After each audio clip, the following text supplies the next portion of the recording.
President Cyril Ramaphosa is currently dealing with two very difficult geopolitical issues. The first one relates to the position of our soldiers who are apparently trapped in Eastern Congo and are virtual prisoners of the M23 rebel group. Despite calls for proper reinforcements to secure the freedom of these patriots, it seems the president is pinning his hopes on the very same rebel group being a good actor and respecting ceasefire agreements. The other issue is the deteriorating relations with our second largest trading partner, the United States.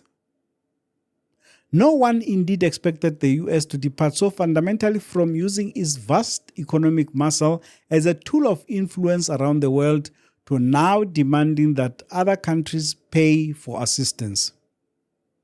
It was unfathomable, even as Donald Trump was coming into office, that he would be involved in trade wars with his country's closest neighbours, Canada and Mexico.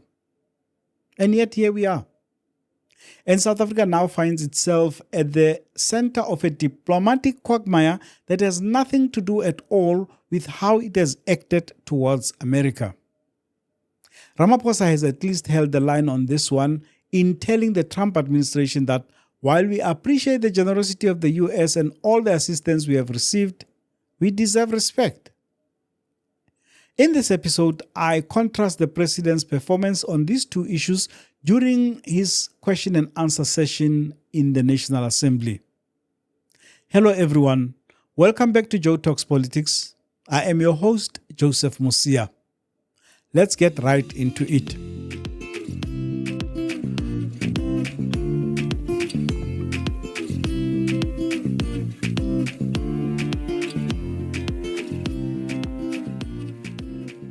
There are serious concerns in the country about what is happening to the South African soldiers in Eastern DRC who are said to be encircled and at the mercy of the M23 rebels. 14 of our soldiers with both MONUSCO and the SADC mission in DRC were killed in clashes with M23 and Rwandan armed forces in January. It took almost a month for their remains to be brought back home, and even longer for the wounded to be repatriated. We have been receiving snippets of information about the situation, and we're expecting the president to bring us the news that our soldiers are safe and secured. Listen to this follow-up or supplementary question from the ANC's Mikateko Matlaule.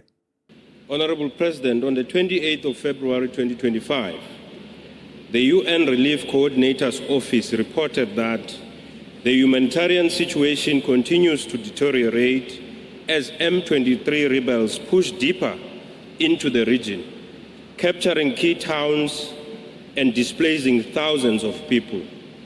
What is the impact of this advancement of the rebels into the region on the initiative of ceasefire and cessation of hostilities as decided by the SADC EAC summit? And listen to the president's reply. The situation in the Eastern DRC, particularly in Sake and Goma, continues to be precarious. And that is where our troops are located. And the situation is quite tenuous. But at the same time, the cessation of hostilities is holding. Now, through the various summits and meetings and discussions that we are holding, from the chiefs of defense force to ministers to the heads of states, we are hoping to consolidate that and to halt any further movement by any of the armies that are surging forward. So right now, when there will be a meeting of SADC and thereafter followed up by a joint meeting of EAC and SADC, we are hoping that we will be able to have a more durable ceasefire that will lead to a permanent cessation of hostilities. So this is our president telling us that the fate of our soldiers is now in the hands of politicians holding meetings and follow-up meetings. He tells us also that the situation is tenuous and precarious. Tenuous and precarious means that urgent action is needed to ensure that our soldiers can fight on or are brought back home. Are we, as the supposedly strongest military power in the region, leaving the fate of our soldiers to the outcomes of meetings? I didn't hear the president say once that the government is doing everything to ensure that our soldiers are free to continue their mission or that we are sending reinforcements. The last time we heard about reinforcements, we were told they were 1,500 kilometers away in Lubumbashi. Here's another question from Chris Hatting of the Democratic Alliance. From the January the 23rd to the 25th, a major incident happened. Our troops, after fierce fighting, were neutralized by M23 and are encircled by M23 and without any logistical support whatsoever. They are at the mercy of M23. The FADRC abandoned us. The Malawian forces are withdrawing, and the Tanzanian forces, the other component of the SAMI DRC mission, is nowhere to be found. So, and may I add that any escalation in this stage in North Kivu... Honourable Hutton, your time is running out. Let me then put the question, Honourable President. When and how will our soldiers and secondly our main battle equipment be withdrawn from the DRC? Thank you, and is it not time that the President, as the Commander-in-Chief, inform the nation about the truth about the situation of our troops in the DRC? And here is Ramaphosa's response. Information has been presented by our Minister of Defense on the situation of our troops. They are located in Sake and in Goma, and as I said, they are in quite a precarious situation right now. But as it is, the peace is holding. The troops, much as they are just located at the airport, they are not being fired on, and in Goma there is a sense of peace. And we want to consolidate that. And the discussions that are ongoing now are aimed at ensuring that we have a durable, as I said, a cessation of hostilities. Yes, facing all these challenges has meant that we have to be in discussion with the various other armies in the area, including the M23, about a variety of issues, including logistics, the movement, so for instance, of food stuff or food supplies, and indeed the provision of water and electricity. So all that has been happening on an interactive basis. With all due respect, this is an extremely meek, weak, and defeated answer. It is not the answer of a president who is confident about his country's military strength and therefore is willing to project it to his enemies. In the beginning, the president had made very promising statements warning the M23 rebels that the attack on our troops was a declaration of war. What has changed? Let us now move to another worrying development: the decision of the US government to antagonize South Africa over the non-existent persecution of Afrikaners. Everyone was quite excited when the president put out a clear message that while we value our relations with the Americans, we will not allow ourselves to be pushed around. In this case, though, I must commend the president for staying on the message that we do not come to the Americans with a begging bowl. We are trading partners, and we bring value to the table.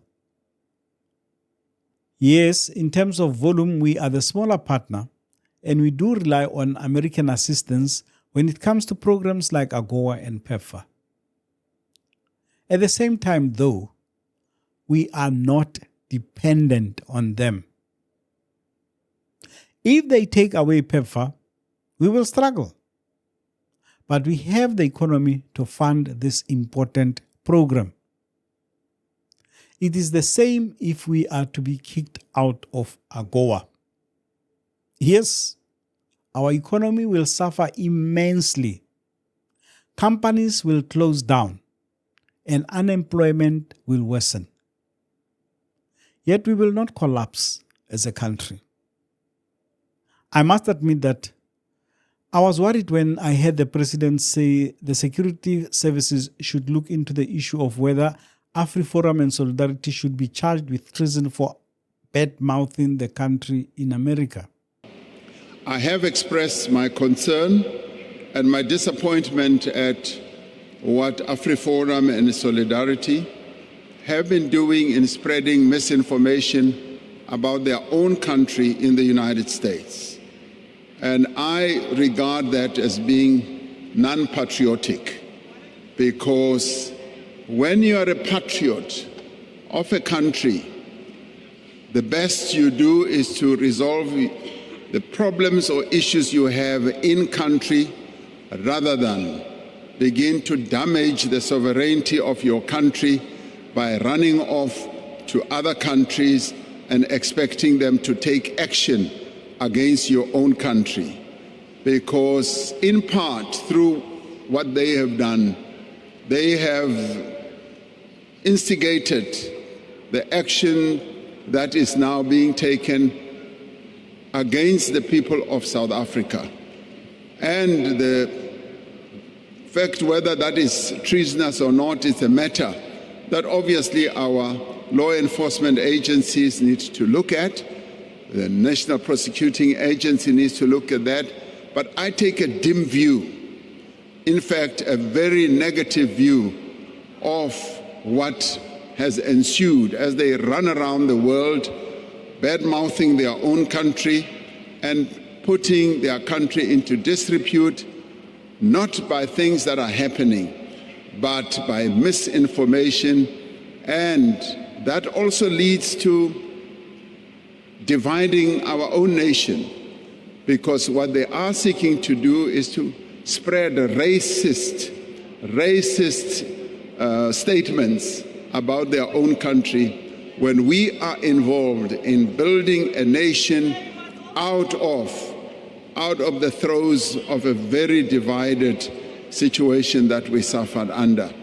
The president's characterization of the two groups' actions as racist is indeed an apt one.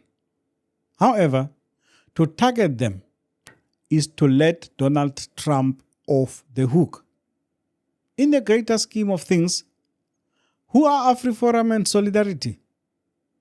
A bunch of unreformed racists who in their hearts believe it was wrong for apartheid to end. They believe that black people are by nature incapable of achieving anything and are therefore inferior to them. Why would the leader of the most powerful country in the world act at their behest? The fact is that Donald Trump does not believe anything that these two organizations are saying about South Africa. He knows it's a lie. His actions have more to do with our country's stance against Israeli genocide in Gaza. It has to do with the fact that we are part of BRICS, which he believes is challenging American hegemony. AfriForum and Solidarity achieve their mission of portraying themselves as victims of persecution by the state when security services go after them. I don't think they should be given the status of martyrs and heroes where they will go to the world and say they are victims of political prosecution. Treat them as the lunatic fringe they are and render them irrelevant. If you enjoyed this episode, please don't forget to subscribe, like, comment, and share. See you in the next one.